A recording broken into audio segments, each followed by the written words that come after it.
Ang programang ito ay rated SPG, striktong patnubay at gabay ng magulang ang kailangan. Maaaring may masiselang tema, lengguwahe, karahasan, sexual, horror o droga na hindi ang... Ating abangan ngayong Lunes. Nagtagumpay si Gabo na makuha ang motor pero kailangan niya ng pera kaya muling nakipagkita ito kay Tatang at humihiling kung pwede mabigyan siya ng pera.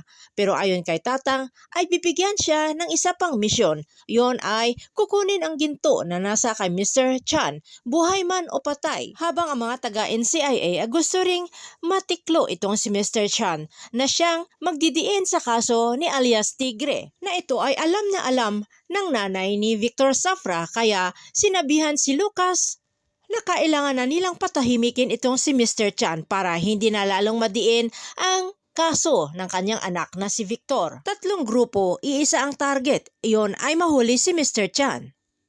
Kaya nagpanglaban ang 3 grupo para mahuli itong si Mr. Chan.